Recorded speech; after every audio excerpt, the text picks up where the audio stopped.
সরকার, আমরা তাকে বিশ্বাস করে ভুল করেছিলাম।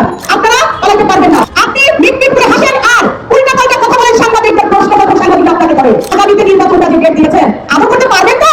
আপনি যেটা করছেন ভালো করছেন না। উনি কিন্তু একটা কাজও করতে পারেননি। এই সরকার আমাদেরকে যে ওয়াদা করেছিল উনি কিন্তু একটা কাজও করতে পারেননি।